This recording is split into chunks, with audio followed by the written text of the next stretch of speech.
welcome to the pre-match press conference of Kerala Blasters FC.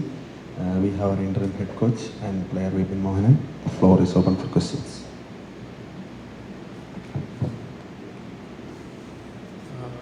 Hi coach. Hi. Blasters നല്ലൊരു രീതിയിൽ ദിശയിൽ തന്നെ നിൽക്കുന്നു എന്ന് വിചാരിക്കുന്നു. കാരണം താങ്കളുടെ കീഴിൽ ഇപ്പോൾ 5 മത്സരങ്ങൾ കഴിഞ്ഞു, 3 ജയം, 1 ഡ്രോ, 1 തോൽവി. അവസാനത്തെ 3 കളികളിലാണെങ്കിലും നല്ല പെർഫോമൻസ് ആയിരുന്നു. ഒഡീഷയ്ക്കെതിരെ ജയിച്ചു, അതിന് പഞ്ചാബിനെതിരെ ജയിച്ചു. നോർത്ത് ഈസ്റ്റിനെതിരെ നമ്മൾ ജയതുല്യമായ ഒരു സമനില തന്നെയാണ്. എങ്ങനെയാണ് ഇപ്പോഴത്തെ ബ്ലാസ്റ്റേഴ്സിൻ്റെ ഈ സിറ്റുവേഷൻ എങ്ങനെ കാണുന്നു? ഇനി എന്തൊക്കെയാണ് ബ്ലാസ്റ്റേഴ്സ് മെച്ചപ്പെടേണ്ടതെന്ന് താങ്കൾ കരുതുന്നു?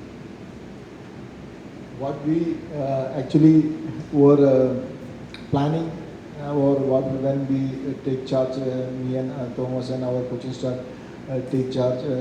What we are planning for this was to be like this. Is a positive way to take each and every match like that, and hopefully we are getting it. But the main important thing, what we are going to face is all to maintain this team spirit and this efforts. So that's a very important thing to maintain it. So we are trying our level best to do that, and hopefully we will achieve it, and we are going through it.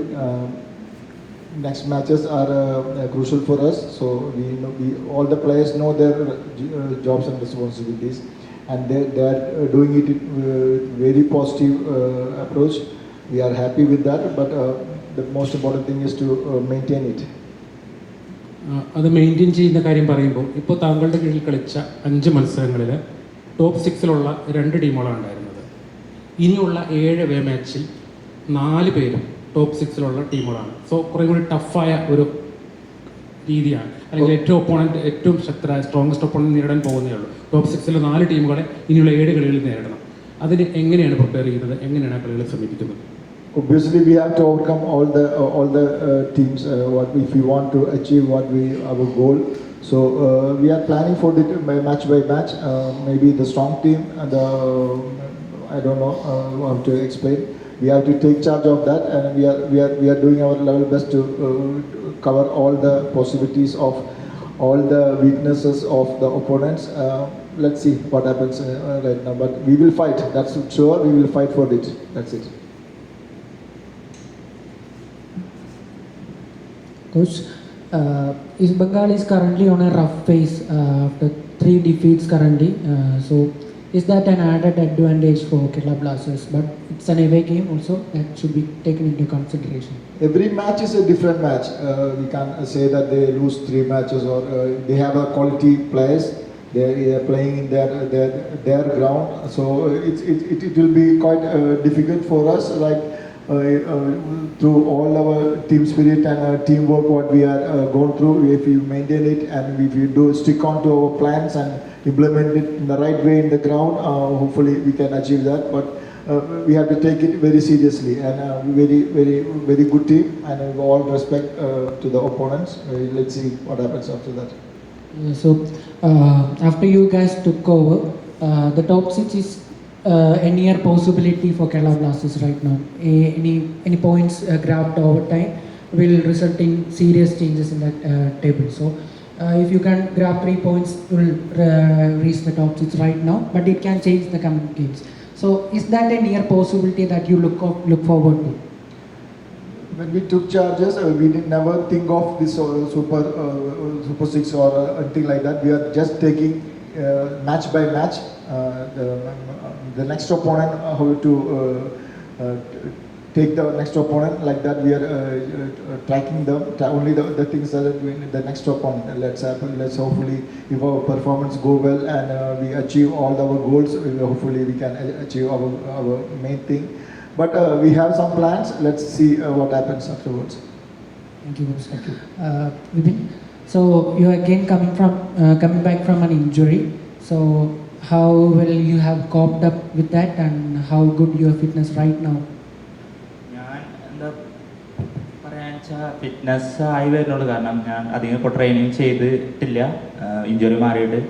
So ഇപ്പോൾ എനിക്കിപ്പോൾ training ചെയ്യാൻ പറ്റുന്ന സമയത്ത് ഞാൻ എന്തായാലും 100% കൊടുക്കേണ്ട match fit കിട്ടാൻ വേണ്ടിയിട്ട്. മാച്ച് ഫിറ്റും ട്രെയിനിങ്ങും വ്യത്യാസമാണ്, അതെല്ലാ പ്ലേയേഴ്സിനും അറിയുന്ന ഒരു കാര്യമാണ്. അപ്പോൾ നമുക്ക് മാച്ച് കളിച്ചാലാണ് ആ ഒരു ഫിറ്റ്നസ്സിലേക്ക് എത്താൻ പറ്റുള്ളൂ. അപ്പോൾ ട്രെയിനിങ് ചെയ്യണത് നോക്കണ്ട. ട്രെയിനിങ് നമ്മൾ നമ്മുടെ എന്താ പറയുക, നമുക്ക് ടാക്ടിക്സ് വർക്കോ അല്ലെങ്കിൽ ഇപ്പോൾ സെറ്റ് പീസസ് എന്തെങ്കിലും ചെയ്യാൻ നമുക്ക് പഠിപ്പിച്ച് തരുന്ന ഒരു ഇതാണ്. അപ്പോൾ നമുക്ക് സ്വന്തമായിട്ട് ഫിറ്റ് ആവണമെങ്കിൽ നമ്മൾ എക്സ്ട്രാ വർക്ക് ചെയ്യണം. അതേപോലെ മാച്ച് ഫിറ്റ് ആവണമെങ്കിൽ നമ്മൾ മാച്ച് കളിക്കാനാണ്. അപ്പോൾ ഞാനിപ്പോൾ അത് ഡേ ബൈ ഡേ അതായി വരുന്നുണ്ട്. അപ്പോൾ ഇനിയിപ്പോൾ ഉള്ള കളികളും അങ്ങനെ കുറച്ച് ടൈം കിട്ടി റെഡി ആവുമെന്ന് വിചാരിക്കും. സോ നമ്മുടെ തോമസ് കോച്ചും DCP കോച്ചും നമ്മുടെ കോച്ചിങ് സ്റ്റാഫിലേക്ക് വന്നതിന് ശേഷം ഡിഫൻസീവ് ഓർഗനൈസേഷൻ ഇത്തിരിയും കൂടെ പ്രയോറിറ്റി ആയിട്ട് ഫീൽഡിൽ നമുക്ക് റിഫ്ലക്റ്റ് ചെയ്ത് കാണുന്നുണ്ട്. അപ്പം അത് ഗെയിമിലേക്ക് വരുമ്പം നിങ്ങൾ അത് എത്രത്തോളം പുഷ് ചെയ്യണുണ്ട് to make that happen in the field? അതെ അതെ നമുക്ക് അത് കാരണം അത് പറഞ്ഞല്ലോ, അവരുടെ ജോബാണ് പ്ലേയേഴ്സിനെ പരിശീലിപ്പിക്കുക, അവർക്ക് നല്ല നല്ല കാര്യങ്ങൾ പറഞ്ഞു കൊടുക്കുക. നമ്മുടെ ജോബ് എന്ന് പറഞ്ഞാൽ അത് ഗ്രൗണ്ടിൽ കാണിക്കുക എന്നുള്ളതാണ്. അപ്പോൾ അവർ നമ്മൾക്കത് കണക്റ്റായിട്ട് കറക്റ്റ് കാണിക്കാൻ പറ്റുന്നുണ്ടെങ്കിൽ അത് നമ്മുടെ ഒരു വിജയമാണ്, അത് നമ്മുടെ ടീമിൻ്റെ ഒരു വിജയമാണ്. അങ്ങനെയാണ് നമ്മൾ എത്ര മിസ്റ്റേക്ക് കുറഞ്ഞ് കളിക്കുന്ന ടീമാണല്ലോ ജയിക്കുക. അത് നമ്മൾ പരമാവധി അതിനാണ് ശ്രമിക്കാറ്. ഇപ്പോൾ നമുക്ക് എന്തായാലും ഇപ്പോൾ എനിക്ക് തോമസ് കോച്ചിനെ പേഴ്സണലി കുറച്ച് കൊല്ലങ്ങളായിട്ട് അറിയാം. കാരണം ഞാൻ റിസർവിൽ കളിക്കുമ്പോൾ എനിക്ക് കോച്ച് ചെയ്തിട്ടുണ്ട് ആൾ. അപ്പോൾ എനിക്ക് ആളെക്കുറിച്ച് ആളുടെ കളി രീതി എനിക്ക് മുന്നേ തന്നെ അറിയാമായിരുന്നു. അപ്പോൾ ഇപ്പോഴും ഇപ്പോൾ സീനിയർ ടീമിലേക്ക് വന്നത് എനിക്ക് ഭയങ്കര പേഴ്സണലി ഭയങ്കര സന്തോഷമുണ്ട്. കാരണം റിസർവിൽ നിന്ന് ഒരു കോച്ച് വരിക, അപ്പോൾ എനിക്ക് ക്യാമ്പ് എടുത്ത ഒരാൾ നമ്മുടെ വീണ്ടും സീനിയറായിട്ട് വരിക എന്ന് പറയുന്നത് എനിക്കൊരു സന്തോഷമുള്ള കാര്യമാണ്. അപ്പോൾ എനിക്കിപ്പോൾ ആളുടെ കീഴിൽ വീണ്ടും കളിക്കാൻ പറ്റുന്നത് ഒരു നല്ല കാര്യമായിട്ടാണ് ഞാൻ കരുതുന്നത്. അപ്പോൾ എനിക്ക് ആളുടെ പേഴ്സണലി എനിക്ക് ഭയങ്കര ഇഷ്ടമുള്ള ഒരു കോച്ചും കൂടിയാണ്. അപ്പോൾ കോച്ച് പറയണ പോലെ ചെയ്യാൻ പറ്റുന്നതും നല്ലൊരു കാര്യമാണ്. അപ്പോൾ അതുകൊണ്ടാണ് ഞാനിപ്പോൾ കളിക്കുന്നതും. അപ്പോൾ എനിക്ക് അങ്ങനെ പേഴ്സണലി ഭയങ്കര ഇഷ്ടമാണ്. അല്ല, ഞാൻ ചോദിച്ചത് ഇപ്പം ഡിഫെൻസീവ് ഷേപ്പ് മെയിൻറ്റെയിൻ ചെയ്യാനുള്ള ഒരു എക്സ്ട്രാ വർക്ക് എടുക്കേണ്ടി വരുമല്ലോ കമ്പാരിറ്റീവ്ലി ടു സ്റ്റാർ ഏജ് എറ ആ ഒരു ടൈം പീരീഡിൽ നിന്ന്. അപ്പോൾ ആ ഒരു ഷിഫ്റ്റ് നിങ്ങളെ അഫക്റ്റ് ചെയ്തിട്ടുണ്ടോ എന്നുള്ളതാണ് അത് ചേഞ്ച് എങ്ങനെ ഉണ്ടായിരുന്നു എന്നുള്ളത്. ചേഞ്ച് അതാ പറഞ്ഞത്, അത് ഓരോരുത്തരുടെ പ്ലേയിങ് സ്റ്റൈലാണല്ലോ. ഇപ്പോൾ പ്രീവിയസ് കോച്ച് ഉള്ളപ്പോൾ ആളുടെ ശൈലി എന്ന് പറയുന്നത് അങ്ങനത്തെ ആയിരിക്കില്ല ചിലപ്പോൾ. അപ്പോൾ അതാണ് നമുക്കതൊരു ഗ്രൗണ്ടിൽ ഇംപ്ലിമെൻറ്റ് ചെയ്യാൻ പറ്റാത്തത്. അപ്പോൾ ഇപ്പോൾ പുതിയ കോച്ച് വന്നപ്പോൾ ആൾക്ക് കുറച്ചും കൂടി ഇപ്പോൾ ആൾ മാച്ച് അനലൈസ് ചെയ്തിട്ടുണ്ടാവും. അപ്പോൾ അതിനെക്കുറിച്ചിട്ടാണ് നമ്മൾ കൂടുതൽ കാര്യങ്ങൾ ഡിഫെൻറ്റീവിലായാലും അറ്റാക്കിങ്ങിലായാലും കൂടുതൽ വർക്കുകൾ പറഞ്ഞുതരാം. അപ്പോൾ നമ്മൾ അതിനനുസരിച്ച് ഡേ ബൈ ഡേ വർക്ക് ചെയ്യുമ്പോഴാണ് നമുക്ക് അതിനുള്ള റിസൾട്ട് കിട്ടുന്നത്. അപ്പോൾ അതിപ്പോൾ ഏത് കോച്ച് വന്നാലും ആ കോച്ചിനൊരു സിസ്റ്റം ഉണ്ടാവുമല്ലോ. ഇപ്പോൾ 4-4-3 അല്ല 4-4-3 4-4-2 അങ്ങനെ ഓരോ സിസ്റ്റം ഉണ്ടാവും. അപ്പോൾ ഡിഫൻസീവ് ലൈൻ അല്ലെങ്കിൽ അറ്റാക്കിംഗ് ലൈൻ മിഡിൽ ലൈൻ അങ്ങനെയൊക്കെ പറഞ്ഞിട്ട് ഓരോന്നുണ്ടാവും.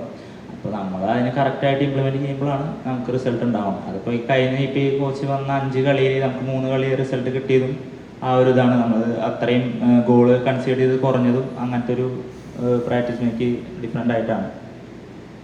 Thank you coach. Thank you coach. കഴിഞ്ഞ 3 കളിയിൽ 3 റെഡ് കാർഡാണ് ബ്ലാസ്റ്റേഴ്സിന് കിട്ടിയത്. പഞ്ചാബ് FC-ക്കെതിരായ കളിയിൽ 60-ാം മിനിറ്റിൽ ഡ്രിസിച്ച് പോകുന്നു. അത് കഴിഞ്ഞ് 24-ാം മിനിറ്റിൽ ഡോളിങ്ങിന് കിട്ടുന്നു. ഇത് കഴിഞ്ഞ് നോർത്ത് ഈസ്റ്റിനെതിരെ കളിയിൽ 30-ാം മിനിറ്റിലാണ്, അതായത് ഏതാണ്ട് 1 മണിക്കൂറോളം 10 പേര് വെച്ച് കളിക്കുന്നു. അതിന് മുമ്പത്തെ മാച്ചിൽ 9 പേര് വെച്ച് കളിക്കുന്നു. ഇത്തരം ഒരു അവസ്ഥയിലേക്ക്, അതായത് റെഡ് കാർഡുകളിലേക്ക് വീണ് പോകുന്ന ഒരു ടീമിൻ്റെ ഓഫ് കോഴ്സ് അവരുടെ ആത്മവിശ്വാസത്തെ എന്തായാലും ബാധിക്കും. അത് തുടർച്ചയായ മത്സരങ്ങളിൽ ഇങ്ങനെ സംഭവിക്കുന്നത് എങ്ങനെയാണ് കോച്ച് കാണുന്നത്? എങ്ങനെയാണ് കളിക്കാരോട് അതിനെപ്പറ്റി പറഞ്ഞിട്ടുള്ളത്? Punjab, for the matches against Punjab, you all know what happens because the second card was not a card and it happened like that. For the last match, it happened. It was a negative tactics by the opponents. To be frank, but we don't want to be a affected team for that. But we have to manage it in a professional way, but it happens. We're not blaming anyone. It happens in the matches, and that's how we overcome that. So it's a team.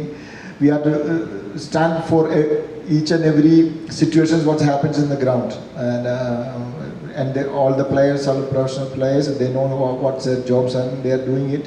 And hopefully we'll overcome. We have to overcome anything that happens in the ground. That's it. അല്ല, അങ്ങനെ പ്രൊഫഷണലാണെന്ന് പറയുമ്പോഴും ഒരു മികച്ച കളിക്കാരൻ്റെ, പ്രതിഭയുള്ള ഒരു കളിക്കാരൻ്റെ ലക്ഷണം അയാളുടെ ഫിറ്റ്നസ്സും അയാളുടെ dribbling പാടവും വേഗവും ഒക്കെ ആണെങ്കിലും അതിനേക്കാളൊക്കെ പ്രധാനം, അല്ലെങ്കിൽ അതിനൊപ്പം ചേർത്ത് വെക്കേണ്ട ഒന്നാണ് ആത്മസംയമനം പാലിച്ച് എതിരാളിയുടെ പ്രകോപനത്തിൽ വീഴാതെ കളിക്കുക എന്നുള്ളത്. നമുക്ക് നല്ല പ്ലേയേഴ്സിൻ്റെ ഉദാഹരണങ്ങൾ ഒരുപാടുണ്ട്. ഓസ്ട്രേലിയൻ ക്രിക്കറ്റിലൊക്കെ അവർ കാണിക്കുന്ന രീതിയുണ്ട്. എതിരാളികളെ പ്രകോപിപ്പിച്ചുകൊണ്ട് വിക്കറ്റിന് പിന്നിൽ നിന്നുകൊണ്ടുള്ള ചിത്തവാക്കുകളൊക്കെ പറഞ്ഞ് പ്രകോപിപ്പിക്കുന്നു. കഴിഞ്ഞ കളിയിൽ ഒരു പരിധി വരെ അങ്ങനെയാണെന്ന് വിചാരിക്കുന്നു. കാരണം ഡോളിങ്ങിന് വേണമെങ്കിൽ ആ പ്രകോപനത്തിൽ വീഴാതെ പോയായിരുന്നു. പക്ഷേ ആ പിന്നെ അലാറെ കാണിച്ച ആ പ്രകോപനത്തിൽ വീണ് പോകുന്ന രീതി, അത്തരം സംയമനങ്ങൾ പാലിക്കാതെ ഒരു നിമിഷത്തെ ദൗർബല്യം കൊണ്ട് ഒരു ടീമിന് മൊത്തം ഉണരാണ് നഷ്ടമാകുന്നത്. പ്ലേയേഴ്സിൻ്റെ അടുത്ത് എങ്ങനെയാണ് അക്കാര്യങ്ങളിലൂടെ ഒരു കോച്ച് പറഞ്ഞു കൊടുക്കുന്നത്? We have to show them the fact. They realize right now. They know that. I think they were trying to poke like Miloš. First, I saw that, and Miloš made a good thing to not to react like that. But unfortunately, it happens to Ivan. It's not. We are not blaming any single person, but that's how we have to overcome that, and we will show them that this is a fact happened. They know that. Everybody knows that, and he is also very guilty for that. And so it happens sometimes in the field. So this is all regarding the football, and it's not affect the team's performance. That's only the thing we are praying for that, and we'll do the needful for the next matches coming up. Vipin പരിക്ക് മാറി തിരിച്ചെത്തി. അതിനു മുമ്പ് ഇടയ്ക്ക് Indian ക്യാമ്പിലേക്കും പോയിരുന്നു. So ഒരു national ടീമിൻ്റെ ക്യാമ്പിൽ കിട്ടുന്ന എക്സ്പീരിയൻസ് അത് വളരെ ഡിഫറെൻ്റ് ആണ്. ആ എക്സ്പീരിയൻസ് ബ്ലാസ്റ്റേഴ്സിൻ്റെ കുപ്പായത്തിൽ തിരിച്ചെത്തുമ്പോൾ എത്രത്തോളം ഗുണകരമായിട്ടുണ്ട്? എങ്ങനെയാണ് ഇന്ത്യൻ ക്യാമ്പിലേക്കുള്ള ആ ഒരു പോക്കിനെ കാണുന്നത്? ഇന്ത്യൻ ക്യാമ്പ് അതൊരു ഡിഫറെൻറ്റ് ഫീലിംഗ് ആണ്. കാരണം ഞാനിപ്പോൾ പോയത് എൻ്റെ ആദ്യത്തെ ഒരു ഡെബ്യൂ ആയിട്ടാണ്. അപ്പോൾ എൻ്റെ ചെറുപ്പം മുതലുള്ള സ്വപ്നമായിരുന്നു, അതെല്ലാവർക്കും അറിയുന്ന ഒരു കാര്യമാണ്. അപ്പോൾ ഞാൻ ഇന്ത്യയിൽ കളിക്കുക എന്നുള്ളത് മനസ്സിൽ വെച്ചൊരു കാര്യമാണ്. ഇപ്പോൾ ക്ലബ്ബിൽ കളിക്കുമ്പോഴും എൻ്റെ എയിം എന്ന് പറയുന്നത് നാഷണൽ ഇന്ത്യ കളിക്കുക എന്നാണ്. പക്ഷെ അപ്പോൾ അവിടെ എത്തിയപ്പോൾ ഉള്ളൊരു ഫീലിംഗ് ഡിഫറെൻ്റ് ആണ്. കാരണം ഇത്രയും സീനിയർ പ്ലേയേഴ്സ്, ഇപ്പോൾ നമ്മൾ കളി തുടങ്ങിയപ്പോൾ മുതൽ അവിടെ സീനിയർ ടീമിൽ കളിച്ച പ്ലേയേഴ്സാണ് നാഷണൽ ടീമിലുള്ളത്. അപ്പോൾ നമുക്ക് അവരൊപ്പം കളിക്കാമെന്ന് പറയുന്നത്, അവരെ ഗൈഡൻസിൻ്റെ കീഴിൽ കളിക്കാമെന്ന് പറഞ്ഞാൽ എനിക്ക് ഭയങ്കര ഒരു ഭാഗ്യമുള്ള ഒരു കാര്യമാണ്. അപ്പോൾ അത് ഇവിടെ ക്ലബ്ബിൽ അങ്ങനെ തന്നെയാണ്. ഇപ്പോൾ ഫോറിൻ പ്ലേയേഴ്സ് ആയിക്കോട്ടെ, നമുക്ക് കുറേ കാര്യങ്ങൾ ഗൈഡ് ചെയ്ത് തരുന്നുണ്ട്, കുറേ സപ്പോർട്ട് ചെയ്യുന്നുണ്ട്. അപ്പോൾ പക്ഷേ ഇന്ത്യൻ ടീമിലെത്തുമ്പോൾ എനിക്ക് പേഴ്സണലി ഭയങ്കര ഞാൻ ഹാപ്പിയാണ്. ഞാൻ ഇത്രയും കാലം ഒരു എയിം ചെയ്തൊരു കാര്യം അച്ചീവ് ചെയ്യാൻ പറ്റുന്ന ഒരു വലിയൊരു കാര്യമല്ലേ. അപ്പോൾ അങ്ങനത്തെ രീതിയിൽ എനിക്ക് ഭയങ്കര സന്തോഷമുണ്ട്. പിന്നെ എല്ലാവരും ഫീലിംഗ് ഒരു സെയിം ആയിരുന്നു. പ്രാക്ടീസിനായാലും എല്ലാവരും സപ്പോർട്ട് ചെയ്തിരുന്നു. അങ്ങനെ മാറി നിൽക്കുക അങ്ങനത്തെ ഒരു ഇതുണ്ടായിരുന്നില്ല. എല്ലാവരും സപ്പോർട്ട് ചെയ്തു. ഇപ്പോൾ ആദ്യമായിട്ട് വരുമ്പോൾ കുറേ കാര്യങ്ങൾ കുറേ പ്ലേസ് പറഞ്ഞു തന്നു. ഇവിടെ ഇങ്ങനെയാണ് കാര്യങ്ങൾ, അപ്പോൾ ഇന്ന കാര്യങ്ങൾ ചെയ്യണം. അപ്പോൾ അതൊക്കെ എനിക്ക് ഭയങ്കര ഹെൽപ്പ് ചെയ്തിട്ടുണ്ടായിരുന്നു. ഇനിയിപ്പോൾ ഹോപ്പ്ഫുള്ളി ഇനിയിപ്പോൾ നെക്സ്റ്റ് ക്യാമ്പിൽ വിളിക്കുമെന്ന് വിചാരിക്കുന്നു. അപ്പോൾ നമ്മുടെ പെർഫോമൻസ് അനുസരിച്ചാണല്ലോ വിളിക്കുക. അപ്പോൾ ഇനിയും പോകാൻ പറ്റുമെന്ന് വിചാരിക്കുന്നു. കോച്ച് ദുസാൻ ലഗാത്തോറിനെ കുറിച്ചിട്ടുള്ള ഒരു എക്സ്പീരിയൻസ് എന്താണ്? കാരണം ദുസാൻ ഇതുകൊണ്ട് വെള്ളിയാഴ്ച പുലർച്ചെയാണ് എത്തിയത്. തൊട്ടടുത്ത ദിവസം തന്നെ ദുസാനെ കളത്തിലിറക്കേണ്ടി വന്നു.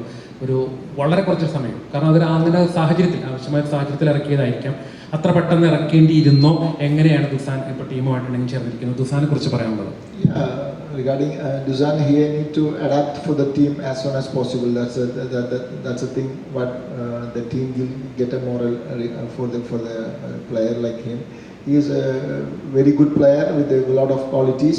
Let's see how we cope up with the team. We are making each and every sessions, and for the matches we are preparing for him. Let's see. Hopefully, it will be good. Okay, East ബംഗാളിനെതിരായ മത്സരത്തിൽ team പൂർണ്ണമായും team available ആണോ? എന്തെങ്കിലും injury concern ഉള്ളതുകൊണ്ടോ? Yeah, we have one more session coming up. After that, we will have a meeting with the medical staff and finalize everything. So waiting for tomorrow, maybe. Thank you. Thank you everyone.